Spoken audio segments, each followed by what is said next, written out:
Hello and welcome to Asanas and Wellness. My name's Latoya.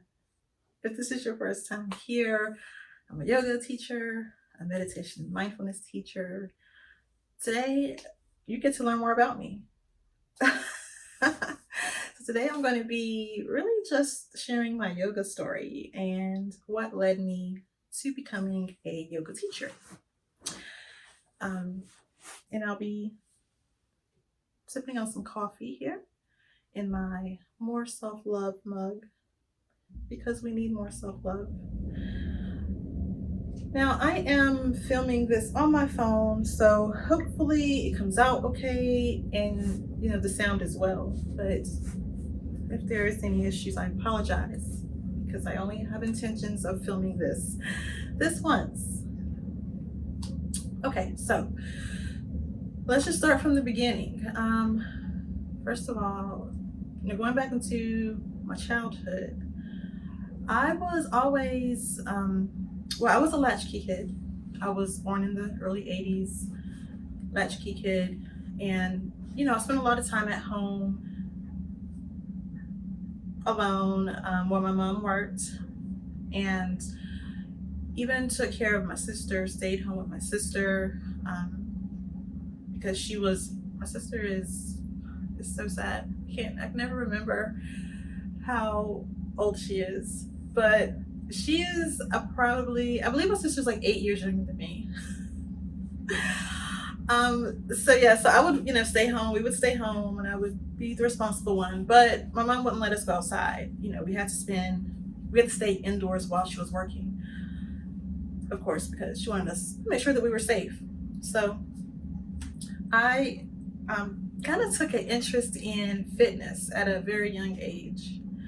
I was, I don't know, maybe early teens, between the 12, 13, 14-year-old stage, when I would get up early in the morning and wait for the fitness programs to come on ESPN. And back then it was like, first of all, I loved Denise Austin. Used to do her workouts every day. And I remember Body by Jake. That was another one that I did quite often. And there were a couple of others as well that I don't really remember. I don't think I liked the other ones as much, but they were like, I would always do the full, I think it was like a full 2 hours. Every program was 30 minutes. And all on most days, I believe it was 4 programs. So I took an interest in fitness really early. I go and grab some canned vegetables if I needed weights, and I just made it do what it do. I mean, I made it work for me. So then, going into my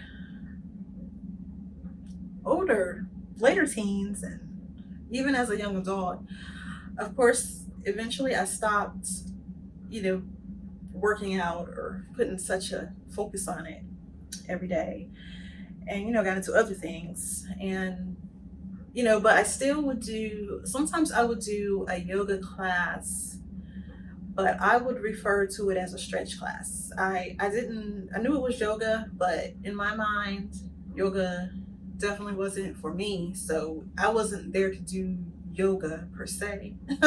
I was there to stretch because my muscles were sore or I just felt really tight, and I just felt like some nice stretches would be good. And I try to think back, like, I wish that I could remember specifically what those classes were like, but I feel like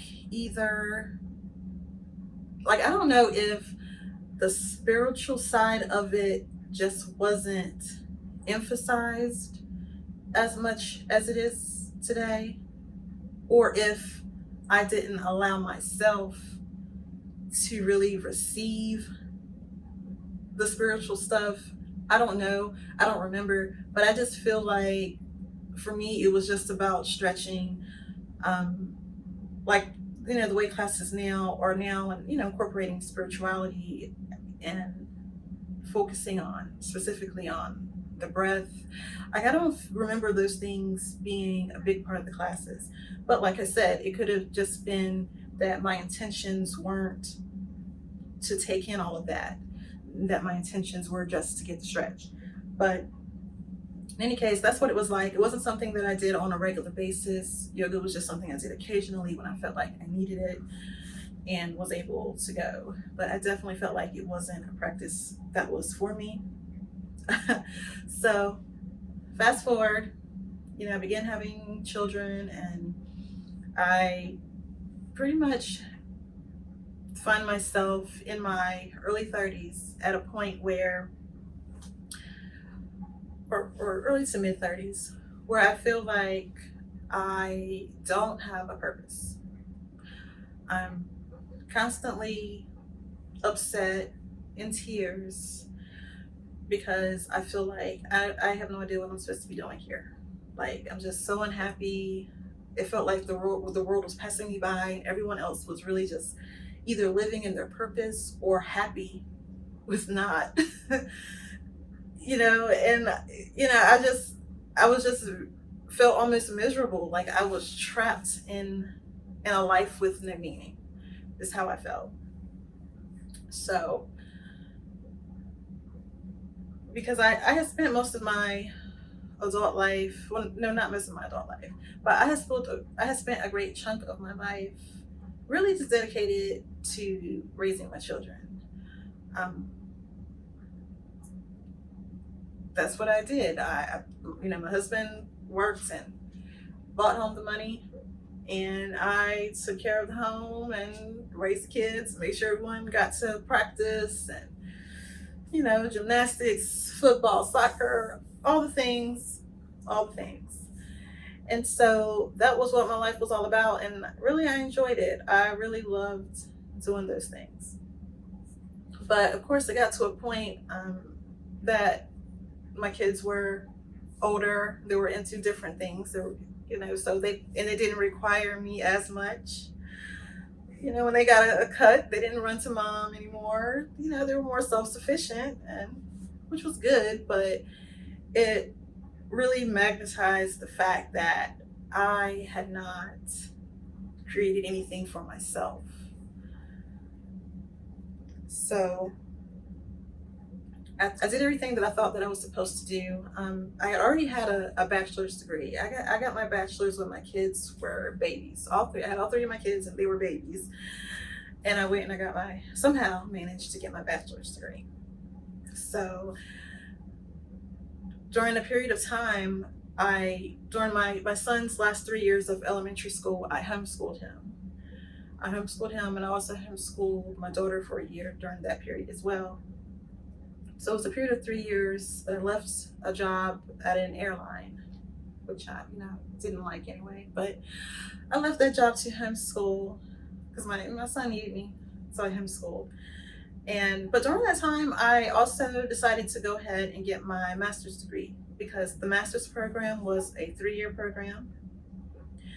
And I knew at the time that I was homeschooling my son for 3 years. That was always the intention, just through his elementary school years. And so, yeah, so that's what I did. So even after my kids got older and was kind of doing their own thing, I had my degree, and I thought, I was good and gonna find employment. Things did not go the way that I thought they was going to go, because I had a really hard time finding employment. For one, I didn't have 5 years of experience in my field, which was a problem. And I was applying for entry-level positions, but it was a struggle, and it was hard mentally. I don't know if you ever have been in that race, applying for jobs and applying consistently, going to interviews, and it always coming down to you not having the experience for an entry level position. It is just so hard. And it only, once again, reminded me that I did not have anything, or I hadn't built anything for myself. So,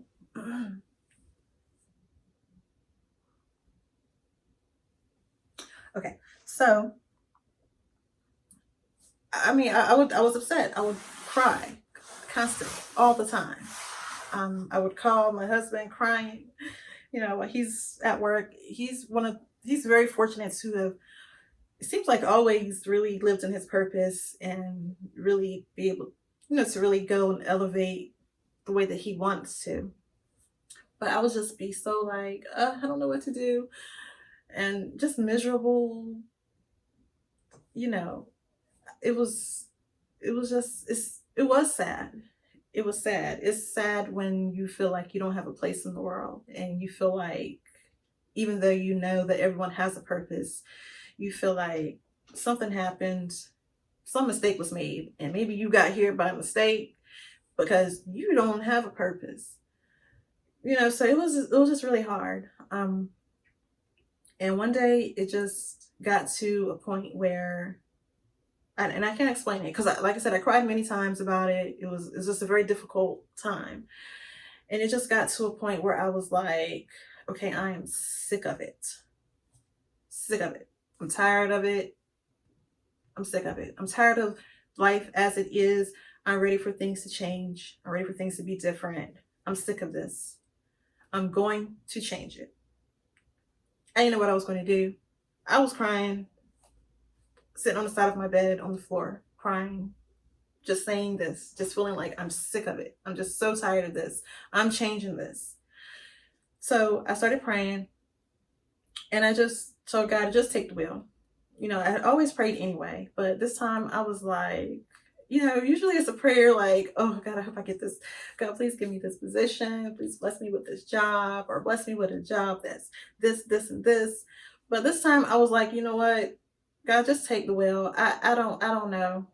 God, help me to find my purpose. Lead me on that path. Just take the wheel and just do whatever you want to do with it. And I just let it go. At that point in time, after that prayer, I really just decided I'm not doing nothing else. I'm not applying for no jobs. I'm not doing anything else.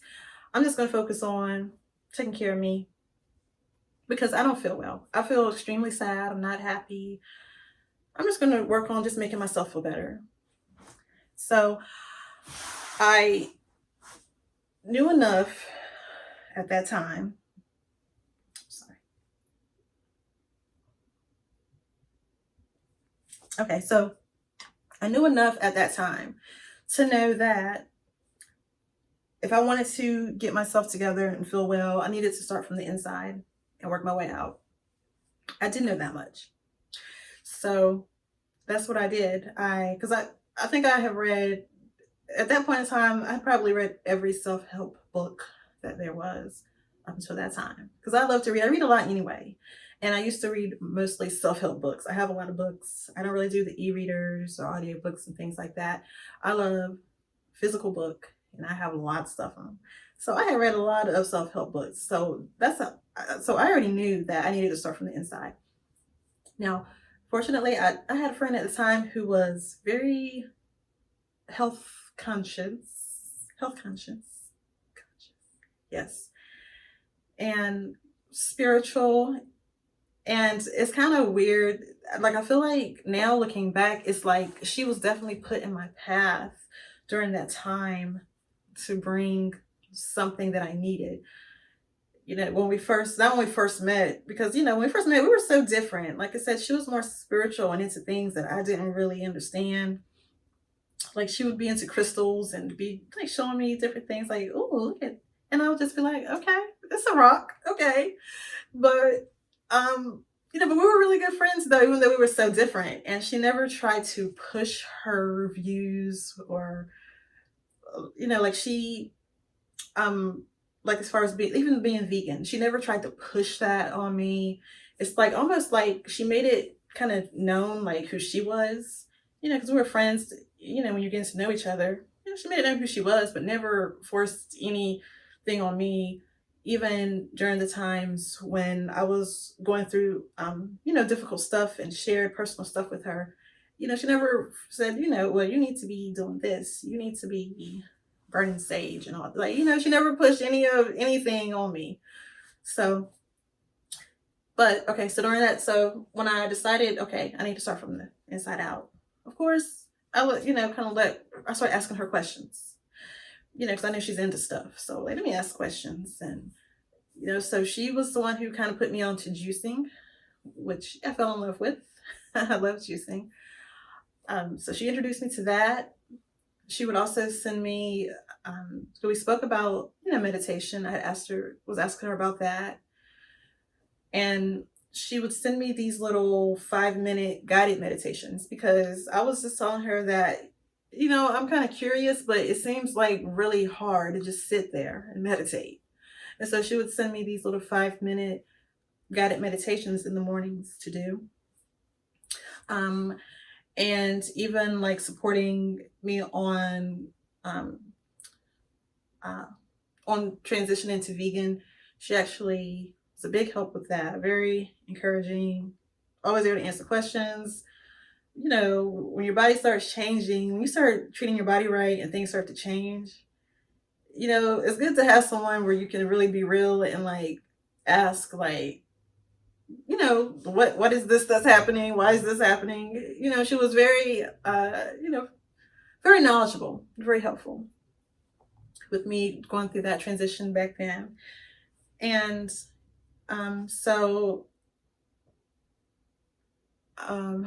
okay, so then after that, it's like,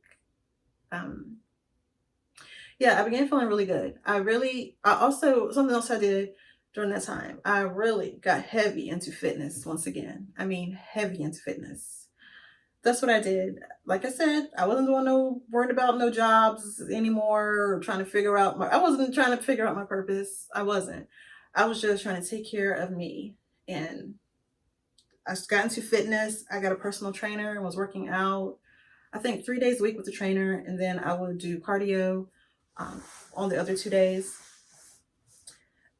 And that was it. I just focused on me. Like I wasn't so heavy and dead set on making things happen. I was just focused on healing my inner being. A lot of times, we feel like when we're trying to manifest something or we're trying to make something happen, that you have to keep doing something. Take action, take action, take action. And eventually, because you're taking action, everything will come together. But sometimes you're supposed to just be still. You're not always supposed to be doing something to make something happen. Sometimes you need to be still so that you can listen, so that you can hear exactly what it is that you're supposed to be doing. So you can hear the answers of how to get to where you're trying to get to. Just be still for a minute. So that's what that period of time was for me. It was a yin era of my life, very yin. So eventually, I got to a place where I felt really good. I had started a gratitude practice daily, meditating. Was really, really into the meditation. I mean, some days I would literally meditate for an hour straight. In the morning, I went through that for a period of time. Like I was feeling so much better. I was feeling good. Nothing had changed in my day-to-day world, but I just felt like a whole nother woman. But I knew that something was still missing. So, once again, in another prayer session, I asked God, thank you. I feel good and I'm grateful. But I know something's missing. I feel it. And I told God, whatever it is, I'm ready. I said it and I meant it. I said, whatever it is, I'm ready. Show me what it is that I'm missing. And it was literally like the same day, I believe right afterwards, during meditation, the word yoga really just sank into my spirit somehow. And so afterwards, I was a little bit uneasy because I'm like, I know yoga, Like, I know that I didn't hear yoga. Like, but then I feel like yoga kept popping up into my life after that. Like, all of a sudden now, everywhere I look, I see people doing yoga, people leaving yoga with yoga mats on TV, people talking about yoga. It was almost obnoxious how much all of a sudden I kept seeing and hearing yoga, yoga, yoga. And so I'm like, please don't be yoga. So I was like, okay, fine. Now, at the time, I was kind of the same way I was when I was younger. I was like, I don't feel like yoga is going to be for me. I mean, I'm a black woman. I'm a plus size woman. I don't I don't I don't know if yoga's for me. So it just so happens that while I'm hearing this yoga every day, everywhere, all of a sudden, my same friend, put me onto FMTV. So I go into FMTV, and it just so happens that it was some kind of event or conference or something going on at this time. And so the person at that time who just happened to be speaking the first time that I logged in was the beautiful Koya Webb, and she was sharing her yoga story from when she was an athlete and just the injuries and how it led her to yoga. And so the first face that I see is another black face, and she's talking about yoga. She does yoga. She's a yogi, like for real, for real. So it did give me a little bit of hope, but I still was like, okay. So I started going through the FMTV library and found a yoga class. Yoga for beginners is what it most likely said, because at the beginning I would only take a class, but if it says specifically yoga for beginners. So I found one, and it was a short class, maybe 10 or 15 minutes. I do remember that it was short. I wish I knew who the teacher was. I wish I knew who the teacher was. Because that class, that one class, that first class, at that point in my life, was life-changing. I cannot explain it. All I knew when I finished that class, I felt something. I knew something had happened. I felt like something had happened. Something had shifted. I felt almost like I was floating, like something had occurred. I didn't know what it was, but it felt really good. And I knew after that class, I knew that, okay, yeah, I can do this. I'm going to do this. So from that point on, I started making yoga a consistent practice and started to actually pay attention to the cues beyond the stretches, but the spiritual side, and connecting my breath and that. So eventually, years later, I decided, I was thinking that I love yoga, but I don't really know like how it works. Like, why do I feel so good after a yoga class? So I decided that I would take a yoga teacher training in order to learn more about yoga, which is, something that is an option, something that some people do, not always an ideal choice, but fortunately, it was a great choice for me to go just to learn more about yoga. I had no intentions at all of becoming a yoga teacher. I just wanted to understand more about this practice. And I learned so much in yoga teacher training. Like, up until that time, I didn't even know that meditation was a form of yoga. So it was great. Had I known that anatomy would kick my butt so much, I probably wouldn't have taken a yoga teacher training, but I got through it, of course, and learned a lot in the process. And by the end of the training, I was really feeling like I actually think I do want to teach yoga, because I started to think about the fact that, I'm not the only person out there. I'm not the only Black woman, the only plus size woman who needs healing and doesn't realize that she has access to it. The way that I felt, prior to finding my way and starting my journey, there are others out there who feel just as lost. People who have committed their whole life to someone else and then one day find themselves with nothing purposeful. There are also people out there who maybe don't even make time to take care of themselves, who are so busy taking care of others that they don't realize that you're actually supposed to take care of yourself first. If you're from my generation, they teach you that it's selfish to put yourself before others that you're responsible for. If others need you, you're supposed to do for them first before you do for yourself. So I guess in a way, I wanted to kind of be an example for women and men who look like me, who are plus size, who have dark skin like I do, who are Black.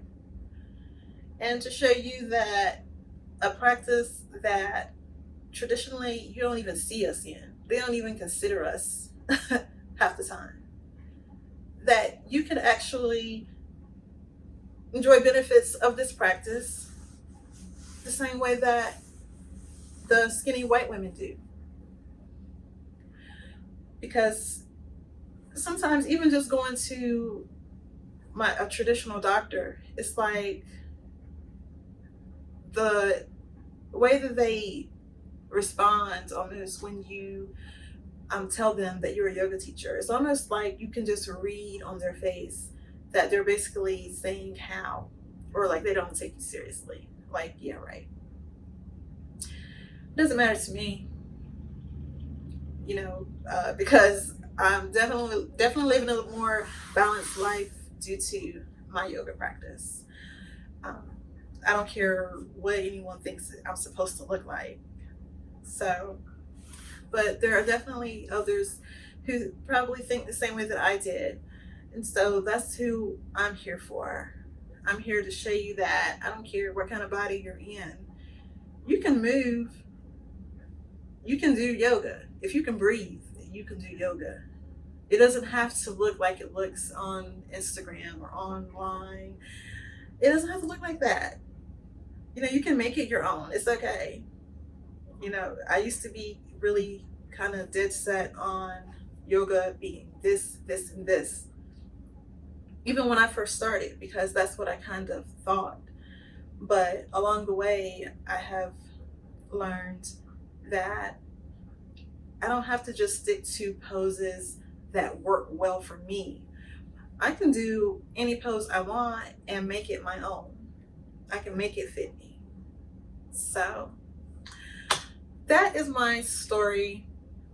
At another time, I will also share what led me to specifically focusing on yin, as far as, in my teacher journey, focusing on yin yoga.